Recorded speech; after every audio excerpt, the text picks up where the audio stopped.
toi, que les gens du Sud viennent en Europe, ça pose aucun problème. Nous-mêmes, on en vient du Sud. Complètement. Vous voyez, donc, à la limite, ça serait ridicule de notre part de critiquer des gens qui nous ressemblent beaucoup. Complètement. Sauf qu'à partir d'un certain nombre, la quantité devient une qualité. Et donc, cette quantité prend comme étendard l'islam. Ce n'était pas écrit, ça aurait pu être autre chose, mais c'est l'islam.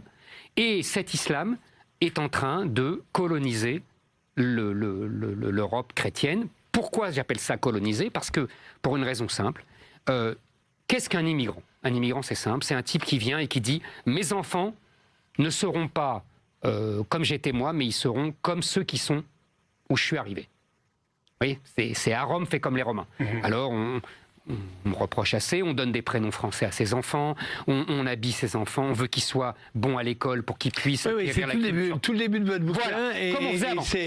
Ça s'appelle des immigrés. Je m'y suis reconnu complètement. Bah, évidemment, tout le monde s'est reconnu. Vous savez, tous les gens m'appellent, me disent dans la rue, mais c'est moi, mon père était italien, mon père était espagnol. Tout le monde On voulait être français, mes parents parlaient arabe et espagnol, et ils n'ont jamais voulu me Voilà, comme chez moi. Exactement. Mon père parlait très bien arabe. Mais ce qui est dommage, d'ailleurs. Mais oui, c'est ce qu'on dit. Ma mère interdisait de parler arabe. Et mon grand-père ne faisait parler arabe qu'en insultant ma grand-mère. C'était le seul moment où il se lâchait. C'était les mots de bénédiction et les insultes. Exactement. Voilà. C'était très drôle. Alors. Donc, c'était le folklore. Voilà, les langues étrangères, c'était le folklore. Aujourd'hui, c'est plus du folklore.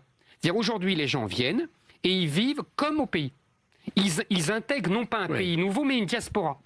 Et ils donnent des prénoms du pays à leurs enfants, ils regardent les télévisions locales, enfin de leur pays, ils parlent arabe ou une autre dialecte, une autre langue à la maison.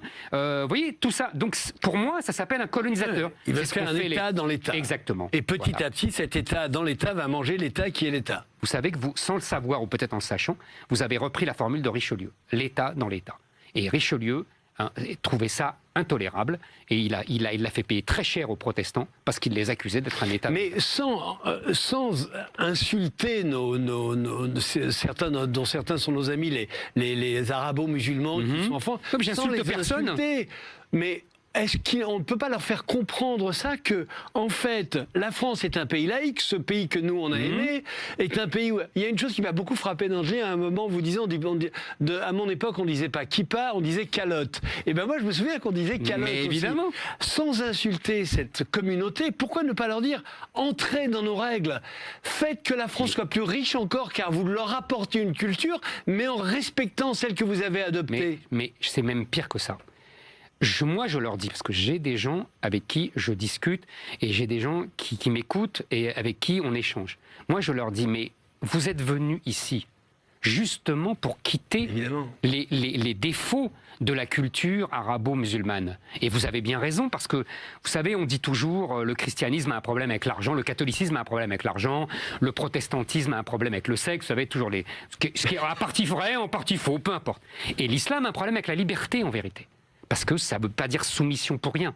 Et donc les gens qui viennent en France, c'est parce que l'islam a un problème avec la liberté. Et parce qu'ils veulent la liberté. Exactement. Vous savez, Lévi-Strauss, à la fin de Triste Tropique, on ne le cite jamais, dans les dernières pages de Triste Tropique, vous pourrez aller chercher, fait une comparaison entre le christianisme et l'islam. Et il dit pour l'islam, son problème, c'est qu'il néantise l'autre.